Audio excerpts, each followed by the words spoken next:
você não encontra no Novo Testamento um mandamento específico para que os cristãos deem o dízimo.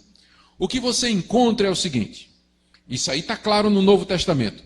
Todos os cristãos têm que colaborar e dar para a igreja. Isso você encontra de maneira abundante no Novo Testamento. Paulo fala de recolhimento de ofertas. 2 Coríntios, capítulo 8, capítulo 9.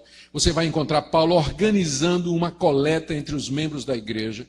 Você vê Paulo em 1 Timóteo, capítulo 5, dizendo que o trabalhador é digno do seu salário, que os pastores que se esforçam na pregação da palavra e no governo, eles têm que ser merecedores de dobrados honorários. De onde vem esse dinheiro?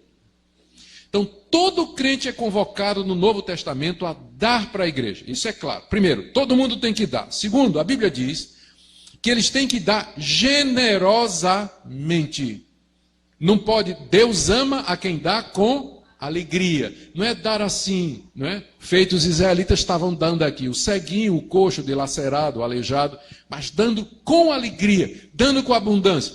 Terceiro princípio que você encontra no Novo Testamento. O crente tem que dar com proporcionalidade. 2 Coríntios, capítulo 8, cada um contribua de acordo com o que tiver recebido de Deus. Então, há a questão da proporcionalidade. Quem ganha mais, dá mais. Quem ganha menos, dá menos. Mas todos têm que dar de acordo com o que receberam de Deus. Ora, se todo mundo tem que dar com frequência, com constância, se todo mundo tem que dar generosamente, e se todo mundo tem que dar proporcionalmente, nós estamos falando de quê então? Do dízimo. Não chame de dízimo. Se você não quer chamar de dízimo, não chame. Mas, então não chame de dízimo, mas então contribua. Sempre, generosamente e proporcionalmente ao que Deus tem lhe dado. E se você vai procurar um referencial, você já encontra o referencial do Antigo Testamento. Portanto, o dízimo ela não é uma lei do Novo Testamento, mas ela é uma tradição da Igreja de Cristo que sempre funcionou. Nos Estados Unidos funciona diferente. As igrejas presbiterianas, pelo menos que eu conheço, elas funcionam diferentes. O que é que eles fazem? Eles planejam, a economia americana é mais estável, né? Então, eles planejam o orçamento da igreja, quanto é que a igreja vai gastar em 2012. Então, eles sabem a renda de cada família, isso é declarado, eles declaram com a renda de cada família. Aí então eles fazem o orçamento da igreja e dividem pela família, e diz assim, olha, o orçamento de 2012 é $1 milhão. Nós temos 300 famílias na igreja, para cada família cabe isso aqui. Então, aí o americano, ele paga aquilo ali, ele pode resolver pagar por mês ou ele paga de uma vez só, porque quase não tem inflação, né? Então, ele pode pagar de uma vez só. Então é um sistema diferente. Em alguns lugares na Europa, 5%. Por quê? O pessoal é tão rico, né, que 10% vai sair dinheiro pelo ladrão, o pessoal não sabe o que é que faz com tanto dinheiro. 5% é suficiente para suprir todas as necessidades da igreja. Então as igrejas variam, mas o princípio é esse. Você tem que colaborar para o sustento da casa de Deus. 10% é uma proporção que você encontra no Antigo Testamento. Faz parte da lei cerimonial. Não é obrigatório no Novo, mas é um referencial que Deus aprovou no Antigo Testamento. Ele pode ser adotado pela igreja, não como lei, mas como referência.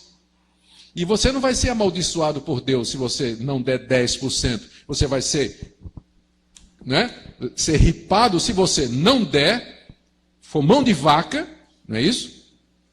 E não der proporcionalmente. Aí sim, aí Deus vem em cima de você. Pode ter certeza disso. Mas não por causa de 10%. Infelizmente tem esse foco em cima dos 10%.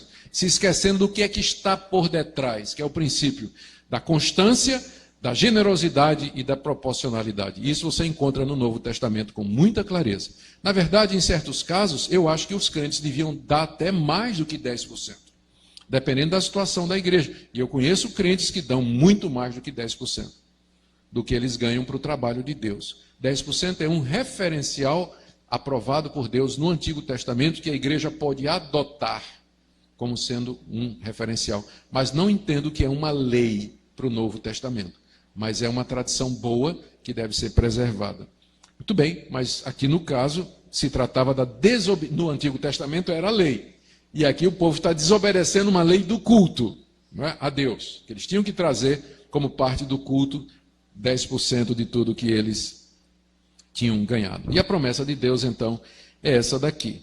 No verso 11, ele promete repreender o devorador, que era o gafanhoto que estava comendo as colheitas, para que não vos consuma o fruto da terra. A vossa vida no campo não será estéril, diz o Senhor dos Exércitos. Deus promete, então, que os campos dos israelitas vão frutificar. Todas as nações os chamarão de felizes, porque vós sereis uma terra deleitosa, diz o Senhor dos Exércitos. A nação iria prosperar, seus campos iriam produzir, seu comércio iria crescer, a nação iria ganhar respeito diante de todas as demais nações, uma vez que eles resolvessem obedecer a Deus e oferecer a Deus o culto do qual ele é digno. Atenção!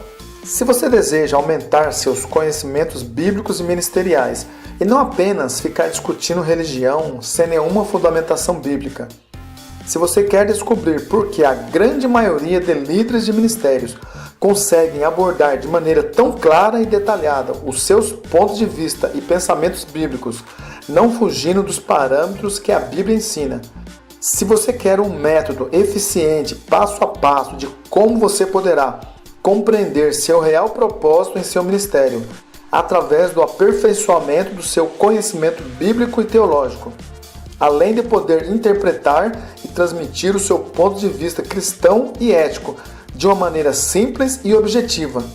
Pois aprender a palavra de Deus e saber interpretá-la e transmitir de uma forma que seja simples e compreensível não é nenhum segredo. Comprometa-se verdadeiramente com o seu ministério cristão e escute com muita atenção o que vou lhe dizer.